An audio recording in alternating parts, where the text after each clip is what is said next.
So thank you, everyone. Thank you. I hope you've been enjoying your lunch and clearly having a fantastic opportunity to have a good conversation at the same time. Thank you. I'm very happy that Richard Morrow, our former chair, has found his new role on the committee as chief glass dinger for me while I'm on stage. Thank you, Rich. So thank you, members and guests. Our keynote guest speaker today, Rohitesh Dhawan, President and CEO of the ICMM, will have a conversation today with Rhiannon Hoyle, senior journalist from the Wall Street Journal. So I'd like to now introduce Rhiannon. She's been a reporter for Dow Jones and the Wall Street Journal for 14 years, starting in London with a role that focused on the opaque realm of metals trading. More recently, Rhiannon, who is Perth-born and began her career in Adelaide, has been writing about the global mining industry and commodities markets in Australia.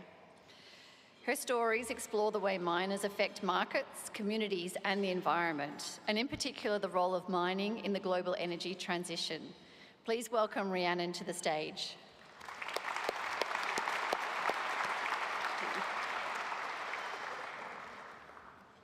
Thank you, and I'd like to now invite Andrew Hall, the CEO of AMC, to introduce our guest speaker.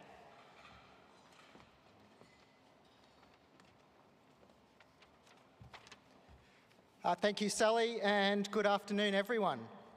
Rohitesh, or Rohitesh Dhawan, is the President and CEO of the International Council on Mining and Metals, the ICMM, a role he's held since 2021. He leads the council of 24 CEOs of the world's largest mining and metals companies in voluntary leadership actions that raise awareness and standards of responsible mining. Under Ro's leadership, the ICMM has undertaken landmark commitments and actions on critical sustainable development issues, including the first industry-wide commitment to achieving net zero greenhouse gas emissions, the first collective commitment on nature positive, pioneering actions on diversity, equity and inclusion, and significant steps towards transparency of the industry's contribution and performance, including on tax and contract disclosure. Ro lives in London. He was born and raised in India and spent the majority of his adult life in South Africa. These life experiences are the source of Ro's passion for responsible mining and the belief in the power of the mining industry to change lives and support nature, especially in the least developed parts of the world. He is married to Marisha, and they share a lifelong commitment to fighting animal cruelty and to improving the lives of street dogs around the world. They support over a dozen dog charities globally and are working towards establishing an animal sanctuary of their own. Ro is a senior associate in the Energy and Climate Change program at the Centre for Strategic and International Studies.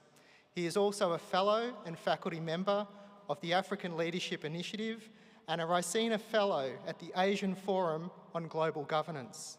He serves on the advisory boards of the Columbia Centre for Sustainable Investment, Concordia and Resolve. He has served on the UK government's Partnering for Accelerated Climate Transitions program and was named one of South Africa's climate change leaders for his work with the country's mining sector.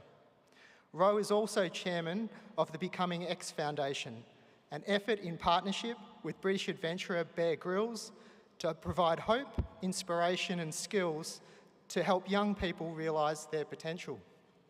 He holds a Master's in Environmental Change and Management from Oxford University and an undergraduate degree in Economics from Rhodes University.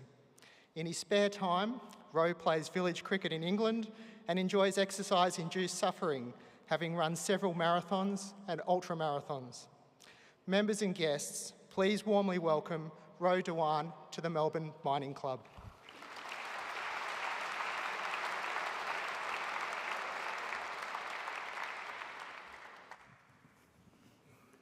Hi, nice to see you. Good to see you. Thank you very much for being here today. Now, I was hoping to start our conversation today on the industry's relationship with Indigenous peoples. I know yesterday the ICMM released revised commitments on this, Now, it's a subject, I think, of great importance to the sector, given how much of the world's known mineral resources sit on or near Indigenous lands. Perhaps if you could first just briefly explain the ICMM's revised commitments yesterday. Rhiannon, thank you so much. If, with your permission, could I just share with all of you the two feelings that I have sitting here looking at you before I answer your question?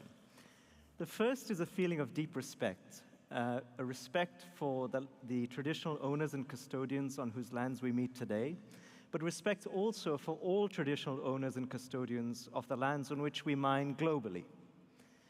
The second feeling, and here I have to compose myself because given my heritage in South Africa, it's hard for me to say nice things about Australia and Australians. The second feeling is one of deep gratitude. Gratitude because as I look out onto this room and into the eyes of the shoulders of the giants on whom we stand as ICMM today, it fills me with immense pride to know that so much of what the industry is today, of what ICMM is today, and of what I am today, is actually the result of people sitting in this room, some of whom we've already acknowledged today. So although we talk a lot about how important mining is to Australia, I don't think we talk enough about how important Australia is to mining. And I just want to recognize that straight up front. Look, Rhiannon, on to your question. It is so important for us to be discussing the industry's relationship with Indigenous people because today is the International Day for the world's Indigenous peoples. And yesterday, ICMM updated our position statement on Indigenous people. And we did this in order to reaffirm the commitment that the 24 companies who are members of ICMM have to respect the rights of Indigenous people as essential partners for development, given that we operate on the lands that they have called home.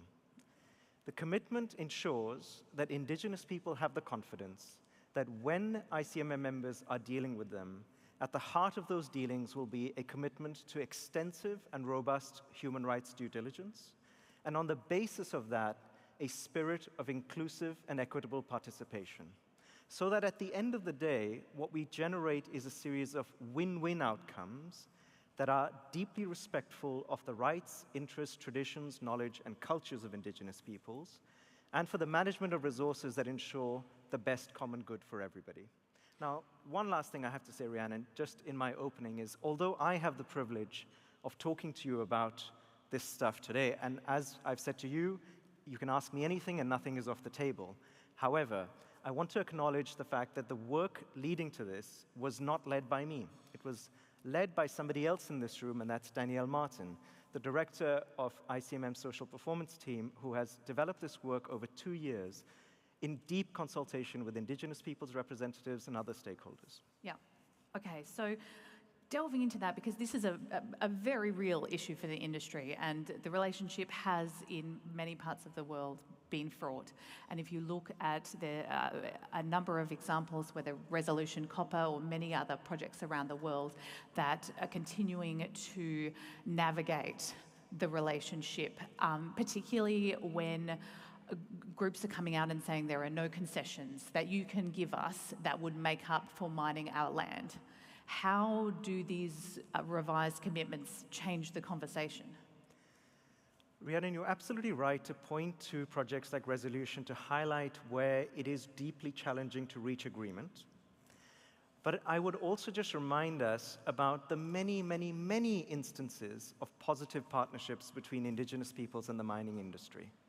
And that exists here in Australia. It exists in many other parts of the world, where just yesterday, for example, less than 24 hours ago, there was a landmark agreement with the St. Ives mine in Western Australia, and I was just there earlier this week, which forms an agreement including compensation and benefits payments, not just for mining today and into the future, but recognizing the legacy of mining on their lands of traditional owners. That's true across the Pilbara in Australia, it's true in Brazil, it's true in Canada, and many parts of the world. Now, Rhiannon, I say that because while there are indeed instances where it's been hard to achieve agreement, and it will continue to be hard to achieve agreement, let's not lose sight of the fact that there are many, many cases where there have been really positive agreements reached as well.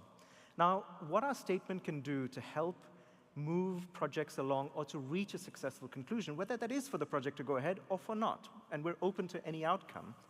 What the statement does, perhaps most significantly, is it clarifies the role of the state alongside the role of companies.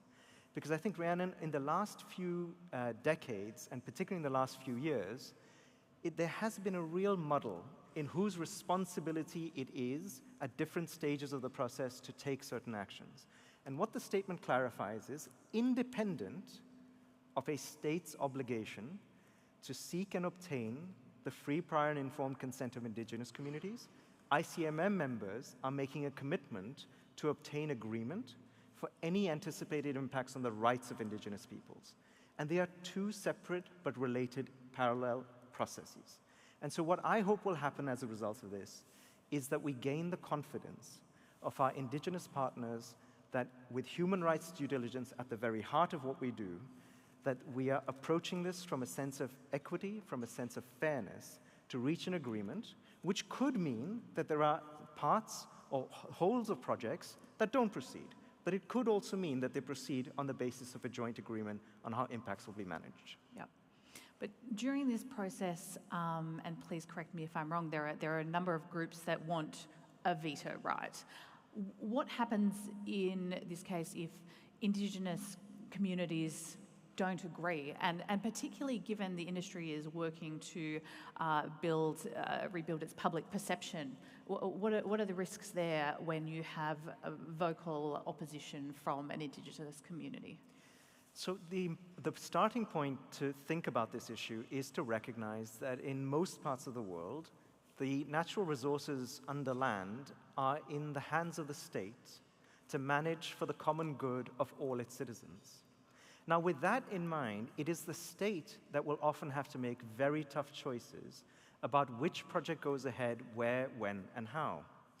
Now, as I've said, that decision from the state is independent of and alongside the actions of companies to try and reach agreement.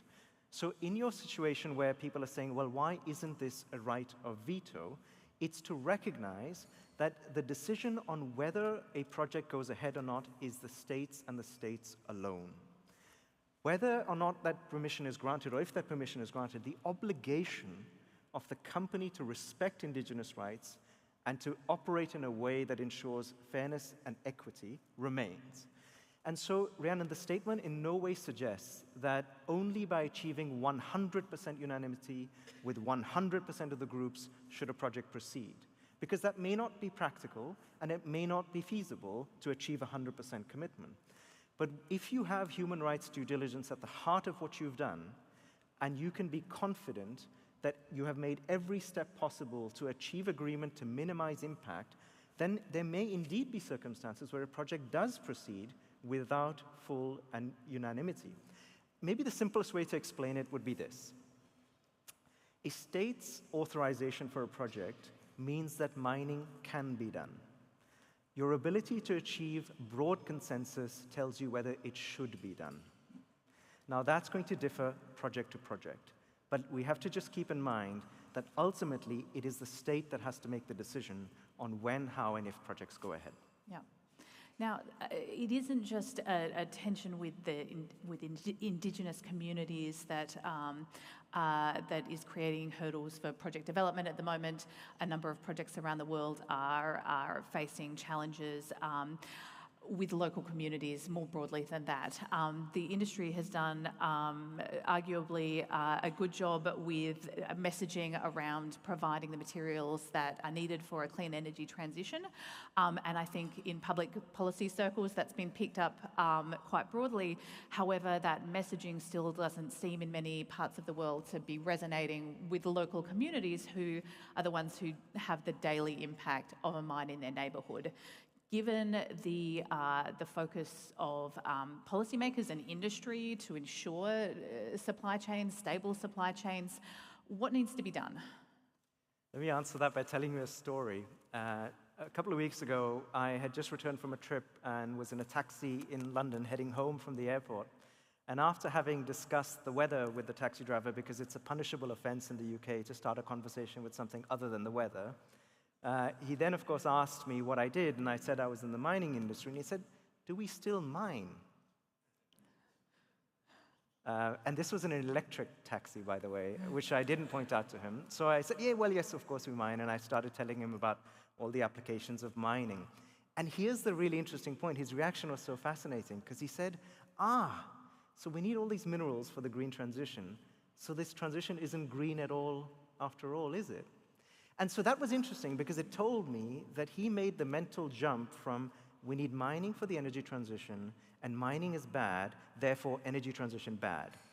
Now, what that told me was that if we as an industry keep ramming down people's throats that without us there's no transition, without us you won't have your cell phone, without us you won't have a wind turbine, that may not and does not seem to be changing hearts and minds. So just because we tell people that you need us does not mean people want us. And I think what is changing and will have to continue to change is to recognize that while the benefits of mining are local, they are regional, and they are global, any impacts from mining are always local. Always local.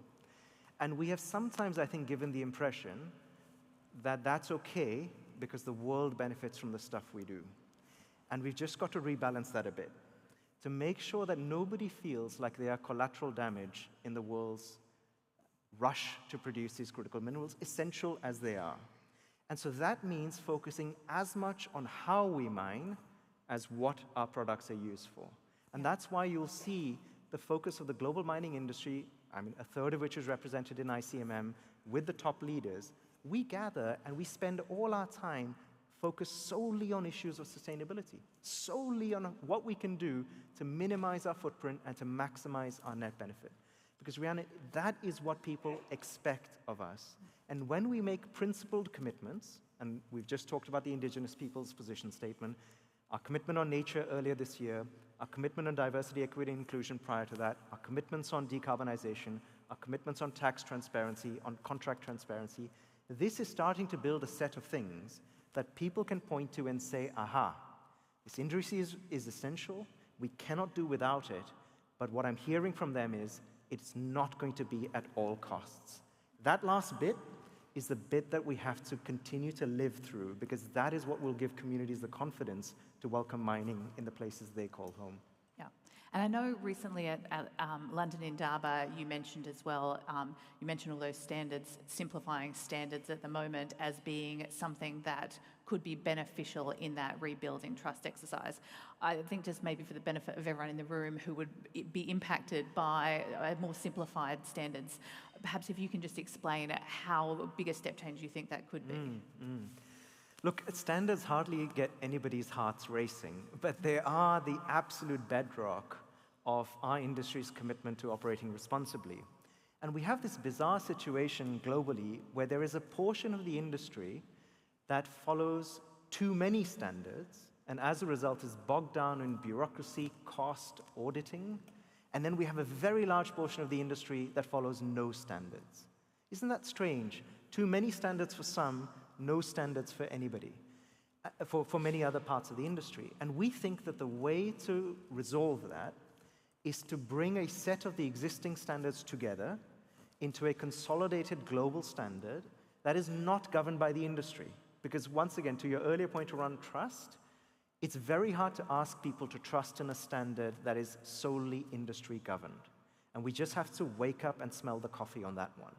And we have, which is why this consolidated standard, which brings together the ICMM mining principles, the World Gold Council's responsible gold mining principles, Copper Mark, and Towards Sustainable Mining, which was initiated in Canada, but of course adopted around the world, including here in Australia, taking the best of those four, building a consolidated standard, having an independent multi-stakeholder governance, clear assurance, and making that available to any mine in any country producing any commodity.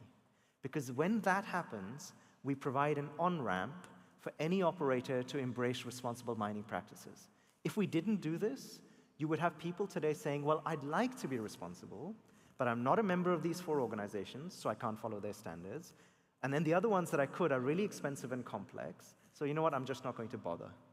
And we know that unless a wide portion of the industry embraces responsible practices, the reputation of this industry will not change. And that's why this effort to consolidate standards is so vital. And so our aim is that by next year, a consolidated global standard will be available with a clear assurance process with an independent multi-stakeholder governance body. So, to get hearts racing then, does the world even value standards at the moment? If you look, we've got Nickel West in Australia that has recently been suspended. You've got BHP, a responsible miner, one of your members. The suspension of that operation, what does that say about the market's appetite or lack thereof for metal that is produced in a responsible way? It tells us, and sorry if I'm being too simplistic here, but this is how my brain works. It tells us that if there's a clean but slightly more expensive way to do something, and a less clean or less responsible and cheaper way to do something, there will be enough people choosing the latter, which means those that choose to do the right thing will often lose. And it tells us that the market currently does not sufficiently reward good practices when it comes to responsible production. And that's a problem. It's a real problem that we don't have a mechanism to reward responsible producers and differentiate between products that are produced in a responsible way and those that are not. Yeah. So what can we do about it? Now, typically, the answer tends to be a green premium, essentially a higher price for commodities that are produced with high standards compared to those that aren't. Now, I'm no expert in green premium, and I will never be for a simple reason, which is that we as an industry cannot and will not drive a green premium. Because one thing we are absolutely committed to doing in ICMM, and prior chairs of ICMM who are here will confirm this, is to make sure we never do something that is anti-competitive. And you can just imagine if 24 companies got together and decided to put a green premium on our product, that would be seen as anti-competitive. So we're currently in the market for somebody, and maybe it's one of you here, who will grasp the nettle and say, finally, let's figure out a way to reward products for the environmental and social attributes of good performance. Because Rhiannon, I don't see a pathway where if we don't do that and have some mechanism, and it doesn't have to be through price, it can be through market access, it can be through something else that rewards the good producers, you will continue to have situations like those that we have in the nickel market today. Yeah. And speaking about those producers, so dragging BHP back into it, obviously they did another big thing recently, which was the attempt to buy Anglo American, which stirred, I think, a lot of various debates in the industry, one being whipped up by the Church of England Pensions Board, who argued that Anglo needed to remain a global player because of the way that it does seek to approach standards. Combining and consolidating those players would have been to the detriment of the industry. What did you think about those debates that were playing out while that process was in train? You know, Rhiannon, there are two insights that I think we should draw from BHP's attempted takeover of Anglo American that rise above the detail of the actual situation. The first was that it forced everybody to question a conventional belief that had started to build in the mining industry and maybe still exists today. Actually, I know it still exists today, but I think we should question it. And that belief is that it is easier to buy rather than build. Essentially, that because it's so hard to build new mines, companies are looking to buy existing mines to shore up their portfolio, particularly for commodities like copper. So conventional wisdom says buy is easier than build, and so we're going to see more mergers and acquisitions activity. Well, I think when you look at the last two attempts to buy, Glencore seeking to buy Teck's whole business, and BHP seeking to buy Anglo American's business, neither of them worked out the way that the acquirer wanted it to work out, initially at least. Then you layer on top of that the announcement from the Canadians a couple of weeks ago that said only in the most exceptional of circumstances will a foreign company buy a Canadian producer of critical minerals. I'm not sure it holds true that it's easier to buy rather than build. So I think that's a positive thing because it will inject energy back into the build side, which is what the world needs to supply the energy transition metals of the future. And we know that one company buying another does nothing to increase supply. So I feel good about the fact that there will be more focus, I think, on the build side rather than the buy side. That was the first insight. The second insight I draw from what happened there, but equally what happened in the Glencore Tech deal, is that in both cases, the company that was being acquired used their sustainability credentials as a core part of their defense. Now here I make absolutely no judgment on the relative strength and performance of those companies when it comes to sustainability. As you said, all four companies in those scenarios, members of ICMM, excellent and responsible operators. But it was fascinating to me that both Teck Resources and Anglo American successfully used their respective track records as responsible producers, as those that had kept sustainability and high standards at the heart of what they did, as a reason to galvanize support from their stakeholders to rebuff the offer. Yeah. And it's amazing to me, maybe here I can lean on my South African experience. You walked down the street and you spoke to people, and people did not forget that Anglo American was the reason why a portion of South Africa today has access to antiretroviral treatments for HIV in a way they never would have had before. People don't forget the fact that Anglo American is the reason why many black and women-owned businesses exist in South Africa today. People don't forget that Anglo American has sought to create 5 jobs off-site for every 1 job they've created on-site. Now, that would be true if you turned the tables and you asked people what they felt about BHP if the situation was reversed. And you could say many incredible things about BHP's record as well. But it was really amazing to me and so heartening to see that when your company is on the line, people value your record as a responsible producer. And that's the insight I think we should take away from both those cases. So given all of the focus on deal making then, you don't think that we'll see more mega deals and tie-ups and consolidation at the big end of town? I think that's entirely possible. But I think actually the equation has balanced a bit better in the favor of maybe we should look to build alongside buy. Yeah. And so I think it's going to be a bit of both. Whereas 6 months ago, I think people were much more thinking that it's going to be almost exclusively or majority a situation of buying other assets. Look, I don't think we've seen the end of this wave of mergers and acquisitions. I think we will continue to see more. But I'm heartened to see that there's still a focus on building new mines, which is what ultimately we need. Yeah. Now you mentioned Glencore among those names with Teck there. They this week decided to hang on to the coal business, and Gary Nagle, the CEO, made some comments around cash being king, but also the fact that he saw the ESG pendulum having swung back over the past 9 to 12 months. Do you think that's true? So I think when it comes to coal, let me say something that might get me into trouble, but I believe it. When it comes to coal, the best situation, given where our planet's climate budget is that we stop using coal as a majority of our energy source, which it is today in many parts of the world. That would be ideal, is if we could stop burning coal and still provide decent standards of living for everybody. But for various reasons, including the young fleet of coal-fired power stations in Asia, we know that's not going to happen. So the best scenario is just not going to happen. We will continue to be using coal, and as a result, continue to be emitting greenhouse gases into the atmosphere. So the second best scenario then is that for that coal to be produced in the most responsible possible way, so that in the production of that coal and the quality of that coal, we're minimizing the externalities on the environment.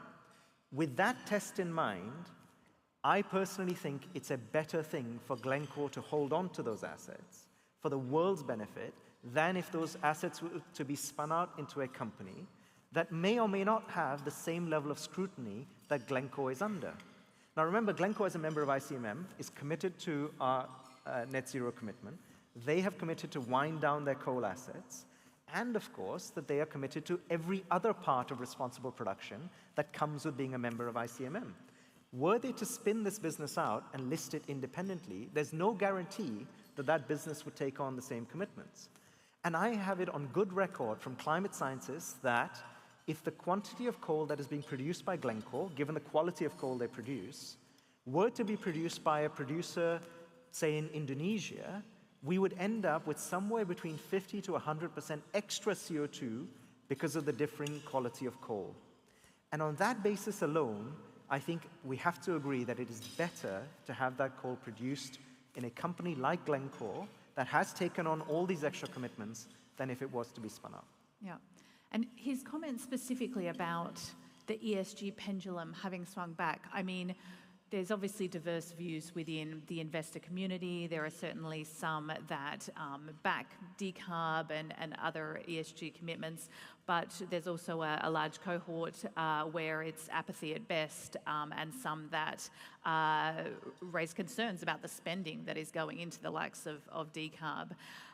When someone like Gary makes comments like that, I mean, does it concern you, and do you think that it will do anything to the detriment of the ESG agenda and companies' focus on their own ESG initiatives?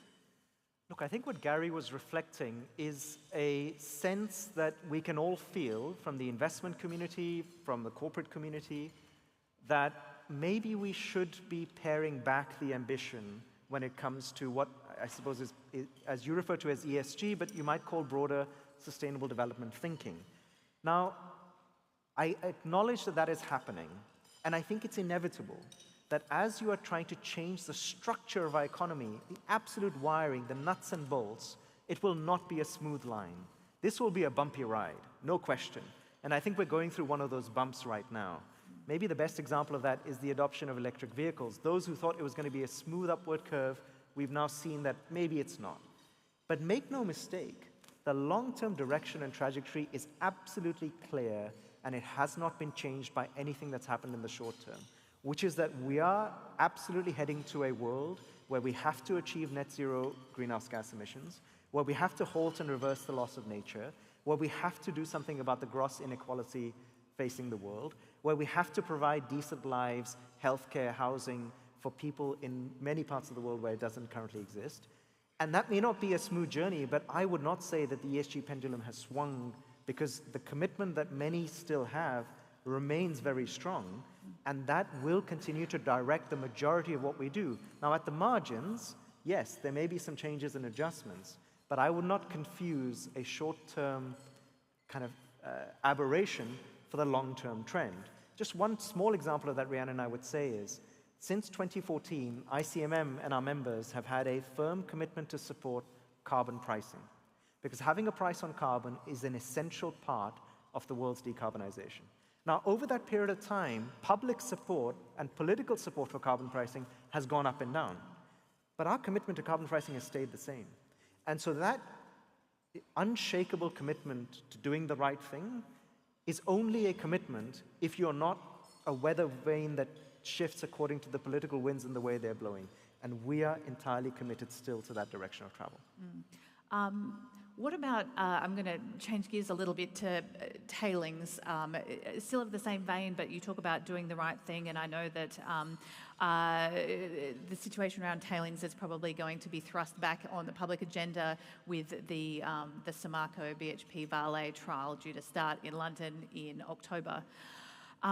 What are you seeing at the moment in terms of commitments to tailings and the willingness of investors to kind of upgrade and have better standards around tailings? I've been really heartened by how seriously our stakeholders in the investment community have taken the issue of tailings. Now, for the mining industry, there's probably, alongside health and safety, no greater priority than the safe management of tailings.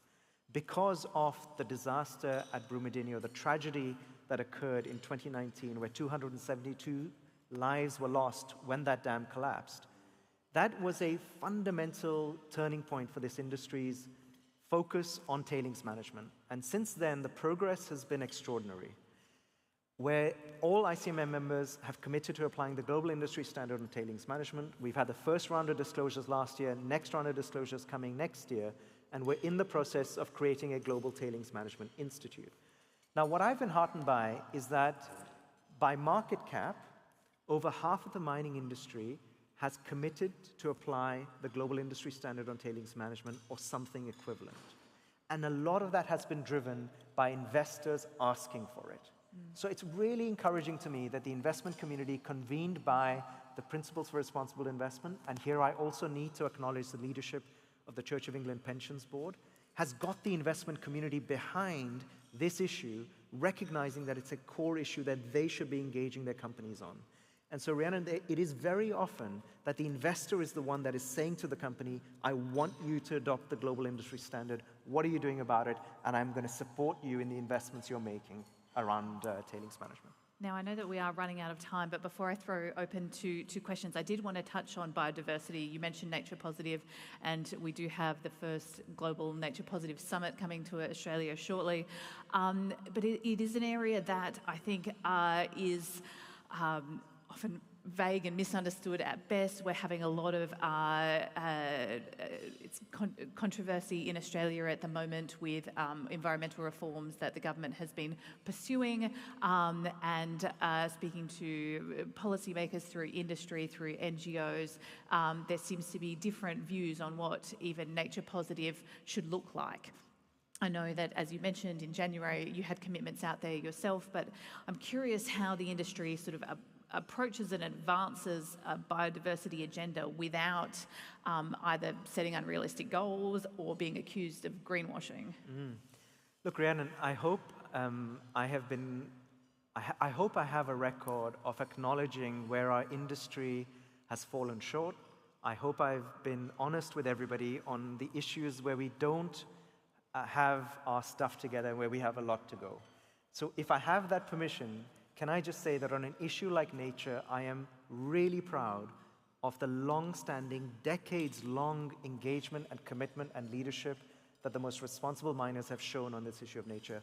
Arguably, there's no other sector that has been as much on the front foot as the mining industry has on this topic, which is why when we made this commitment earlier this year, which essentially was centered on managing our own impacts, but also influencing our value chain, the landscapes in which we operate, and the wider economic system to transform to a nature-positive future, we could do that with confidence that we have our track record speaks for itself of being entirely committed to contributing to a nature-positive future. So what our commitment said was, we will achieve at least no net loss of biodiversity at our sites by closure. Now that's easy to say, it's bloody hard to do. But that is the level of commitment that companies have made to make sure that we are having the minimum possible direct footprint we can, but our ability to influence is going to be much bigger than that, which is why we're piloting partners of TNFD, which is the Task Force on Nature-Related Financial Disclosures. We've been so engaged in getting investors to take the issue of nature seriously. So I know that when you get down to national level legislation, it gets complicated, and there is a live debate here in Australia about how best to do that. I would just say that for anybody who has ever doubted the seriousness and the commitment of this industry to contribute to a nature-positive future, think again. Because whether it's from the amount of land that we have already conserved and protected, in some cases it's a ratio of 11 to 1. Mining companies conserve and protect 11 times as much land as they disturb. Or it's about data, where mining companies are supplying 50,000 or more data points from one site publicly available so that people can do research on nature. This industry truly is serious about contributing to a nature-positive future. Okay. And while I have many more questions I can follow up, I see that I've taken us well into the red, so I'm going to throw over to Sally to see if we've got any questions from the floor. Thank you so much, Rhiannon and Ro. That was a fabulous discussion. I think certainly the number of stakeholders in the industry that you speak to, Ro, and those views that you have reflected back to us as the industry is wonderful to hear, and has been very thought-provoking, I know, for myself. So I think we'll go to some questions. If you have the microphone, please say your name and your organisation. I think we'll start with Sam in the middle there. Thank you. G'day, I'm Kaylee. I'm a guest today at Southern Cross Gold. I'm the chairperson at Tailings Land and Waters Council, and I work in the Aboriginal consultancy space. I just want to say, Ro, it was fascinating to hear you speaking so genuinely about human rights being the basis of all things.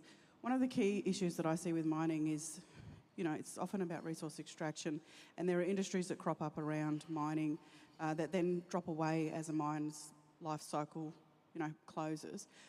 I'm keen to get your thoughts on how mining can the mining industry can use its leverage for Indigenous businesses to use it as a springboard to develop really sustainable economic development locally? Kaylee, it's such a wonderful question, and let me start again by acknowledging that I fully understand why there are parts of the world that feel so disillusioned by the future of mining, because when they look back at the history of mining, they see a history of extraction with very little left behind for people, especially after the mining industry has finished for whatever reason in that region. So I fully understand that concern. And I look to some of the best practices that we're seeing today to avoid repeating that same pattern again. And maybe just highlighting 2 or 3 areas where I feel that there's the start of something brilliant and new that we should scale. The first of it, and I referred to it earlier, was a commitment that companies like Anglo American have made to say that for every 1 job we're creating on-site, we must create 5 jobs off-site, so that when that site closes, there is a sustainable ecosystem that continues to exist. And here, as you said, prioritizing Indigenous businesses here in Australia or in other parts of the world, or in other previously disadvantaged groups, as Anglo has done, in that process of 1 to 5, or whatever that ratio is for others, I think is a really powerful first step to do that. I think a second really good way to do that is the structured enterprise development programs that many mining companies have started and have continued to invest in. And the agreement I mentioned at St. Ives yesterday has that as a core component of it, which is preferential procurement from Indigenous-owned businesses. That is a way to make sure that we are investing in the community for the long term. And perhaps the final thing I would say is to remember that we do not exist as a sole economic actor. Now, I appreciate that in a country like this, often mining is the only economic actor in a particular region.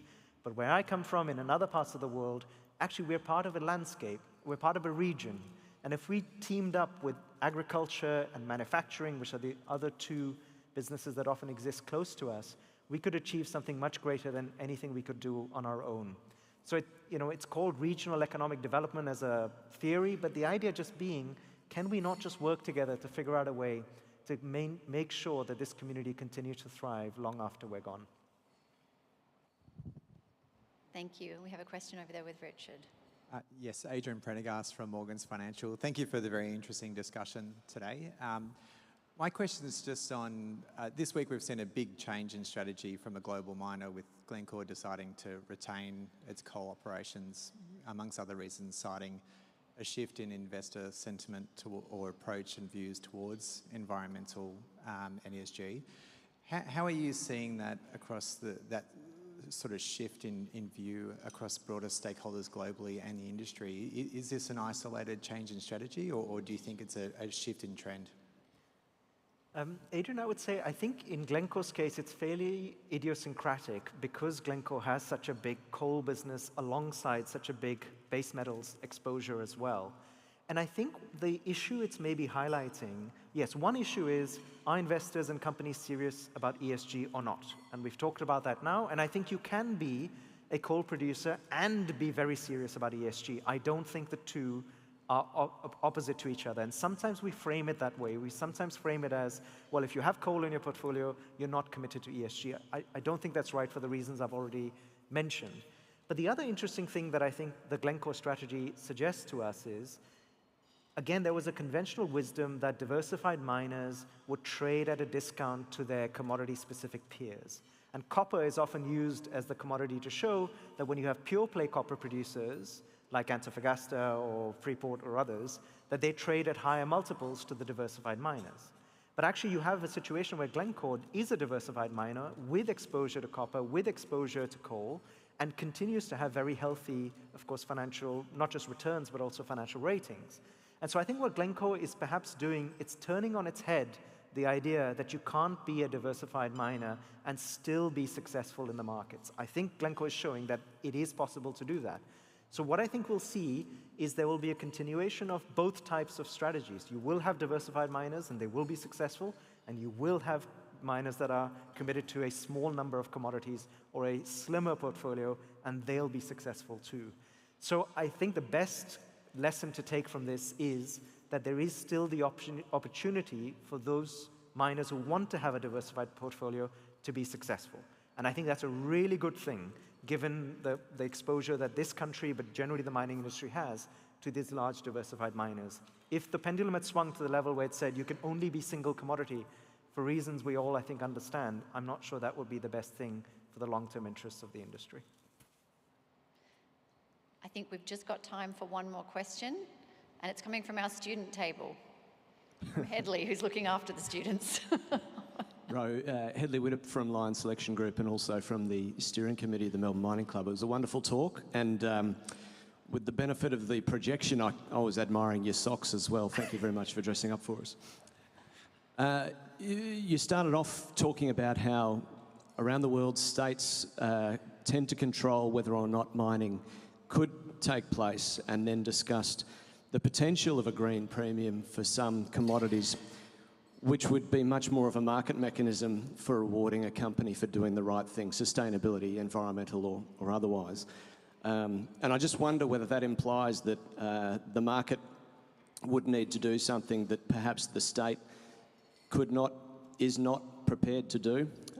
Wondering where you see that going, and particularly against the backdrop of further globalisation or deglobalisation, because if you have a couple of axes in the world, then one might be all for sustainability and the other might not. So that's my question. Thank you, Ray. Look, it's a great question, and thank you for acknowledging the socks, which have the periodic table on them. I still hold out hope, but it's diminishing hope, that states will be able to get their act together to make sure that there is a minimum floor of responsible production below which mining is not allowed to take place. I still have hope, but it's diminishing. Now, the reason I have hope is, for instance, that a few months ago, the UN Secretary General, Antonio Guterres, created a panel to advise him and the UN on how to think about a just energy transition, especially as it relates to critical minerals. And I'm on that panel, and I see governments taking this very, very seriously and wanting to come to some form of global consensus on the principles that we will all follow to make sure that there's a level playing field that does not disadvantage the good producers. But imagine doing that in the current geopolitically fractured, polarized world that we are in. I don't hold hope that we will be able to genuinely align around these set of principles. And my experience tells me that even when states have the chance to take the right actions, for whatever reason, they aren't able to or willing to do it. And I'll give you just one example of that. Since 2002, and again, the people that were responsible for this was not me, but they're sitting in this room, ICMM has had a commitment that our members will not mine or operate in World Heritage sites. These are parts of the world that are simply too precious to risk damaging by operating there. And so for 22 years, no ICMM member has operated in a World Heritage site. But I can tell you right now, there are many other companies that have operated in World Heritage sites. And those companies that are operating there may be committed to high standards, but in many cases won't be committed to high standards. So the outcome for those sites is worse than if a company that is truly committed went in and operated there. And so I spend a non-trivial portion of my waking life trying to convince different states to legislate so that mining cannot occur in World Heritage sites. But I've had very little success in convincing states to do that. So a simple ask, like asking states to ban mining in World Heritage sites, has not gone anywhere. So what is then the hope? That states will truly grasp the scale of this challenge and ensure a level playing field so that responsible producers from responsible countries like Australia are not disadvantaged. I have hope, but diminishing hope, which is why I think it may be a market solution that we need the most. Thank you. I think, unfortunately, that's going to be our last question. Rowan, Rhiannon, thank you so much. I'll just get you to stay seated for a moment, and I'd like to introduce Hugh Morgan, co-patron of the Melbourne Mining Club, and as we heard earlier, one of the initiators of the Global Mining Initiative that led to the ICM, to give the vote of thanks.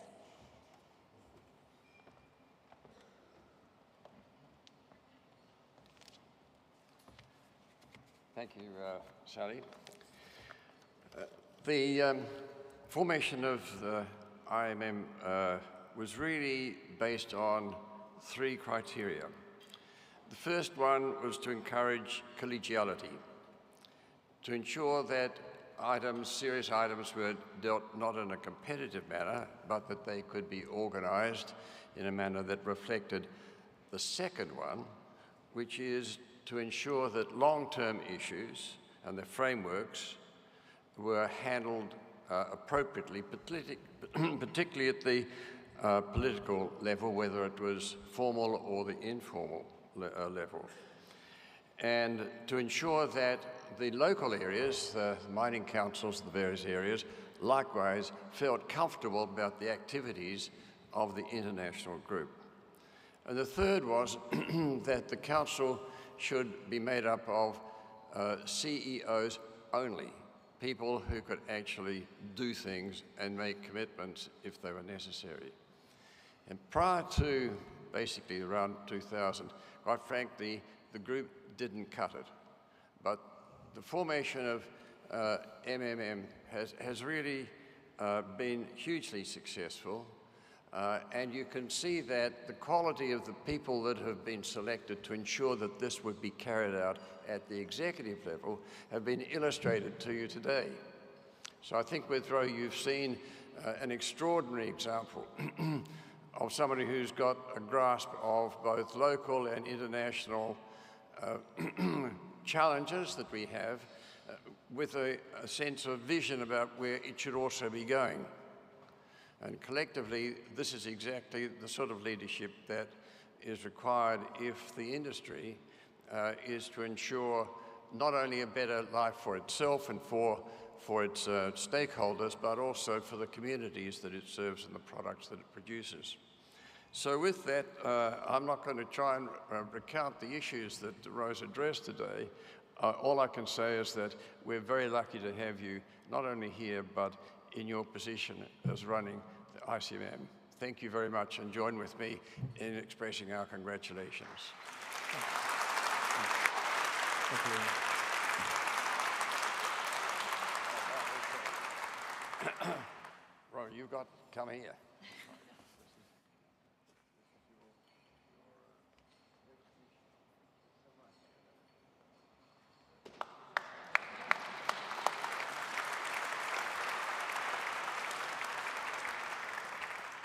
Given the color of my skin, good luck getting this through the airport security.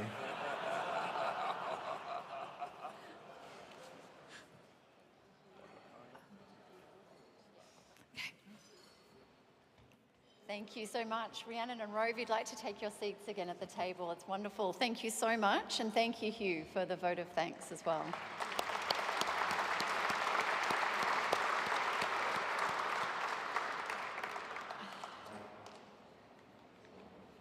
Wonderful. Okay, so I have a couple of formalities just to finish off our lunch today, if you'll give me a few minutes. I'd like to talk a little bit about some of the upcoming events from our JV partners, the Oz IMM